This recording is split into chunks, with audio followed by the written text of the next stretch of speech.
भारतीय इतिहास की अब तक की सबसे कंट्रोवर्शियल राष्ट्रपति जिन्होंने जनता के टैक्स के पैसों का पर्सनल शौक के लिए इस्तेमाल किया था, कौन है वो राष्ट्रपति, चलिए जानते हैं। दरअसल साल 2007 में भारत की राष्ट्रपति बनी प्रतिभा ताई पाटिल साल 2012 में भारत के संबंधों को मजबूत करने के लिए अपने पूरे परिवार के साथ सेशेल्स दौरे पर गई थी, जिसके लिए सरकार ने उन पर और उनके परिवार पर लगभग 16 करोड़ रुपए खर्च कर दिए थे। और ऐसी कई पर्सनल फॉरेन ट्रिप्स पर सरकार ने उनके पूरे कार्यकाल में लगभग 222 करोड़ रुपए खर्च किए थे। और ये खर्चा हुआ भारत की जनता द्वारा भरे गए टैक्स के पैसों से। यही नहीं, इन फॉरेन ट्रिप्स पर दूसरे देशों की तरफ से मिले हुए गिफ्ट्स भी उन्होंने खुद के लिए इस्तेमाल कर लिए, जबकि नियम के अनुसार ऐसे गिफ्ट्स राष्ट्रपति भवन के खजाने में जमा करने होते हैं। हैरानी की बात यह है कि प्रतिभा पाटिल ने अपना कार्यकाल खत्म होने के बाद भी पुणे में एक डिफेंस लैंड पर आलीशान बंगला बनवाया था, और वो भी टैक्स पेयर्स के पैसों से। अब अपने इतने खर्चों के बाद तो इन्हें मोस्ट कंट्रोवर्शियल राष्ट्रपति का खिताब देना बनता है।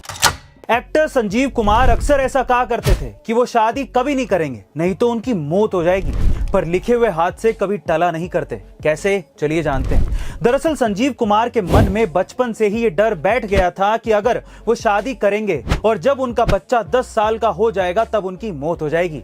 ऐसा इसलिए क्योंकि संजीव कुमार के पिता की मौत भी उसी समय हो गई थी जब संजीव कुमार के बड़े भाई 10 साल के हुए थे, और संजीव कुमार के बड़े भाई की मौत भी उसी समय ही हो गई थी जब उनके बड़े भाई का बेटा 10 साल का हो गया था। संजीव कुमार कई बार ये कहते थे कि वो कभी शादी ही नहीं करेंगे, जिससे ना ही उनका बच्चा पैदा होगा और ना ही उनकी मौत होगी।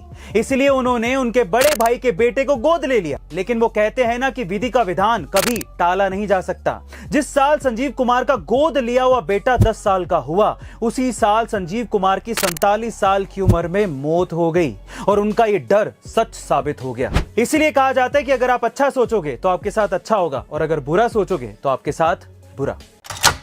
एक कॉलेज ड्रॉप आउट बंदे ने अपने दोस्त के साथ मिलकर घर के गैराज में एक इलेक्ट्रॉनिक और कंप्यूटर बनाने की कंपनी शुरू की। देखते ही देखते वो कंपनी $1 मिलियन कंपनी बन गई। जी हाँ, मैं बात कर रहा हूं एप्पल की, और बंदे का नाम था स्टीव जॉब्स। लेकिन क्या आप जानते हैं कि स्टीव जॉब्स को उसी की बनाई गई एप्पल कंपनी से बाहर निकाल दिया गया था। जब उन्हें बाहर निकाला गया तो उनकी हिम्मत टूट गई, लेकिन उन्होंने हार नहीं मानी। एक नई कंपनी नेक्स्ट और फिर दूसरी नई कंपनी पिक्सर को बुलंदियों पर पहुंचाकर उन्होंने यह साबित कर दिया कि एप्पल के बोर्ड ऑफ डायरेक्टर्स ने जो किया वो गलत किया।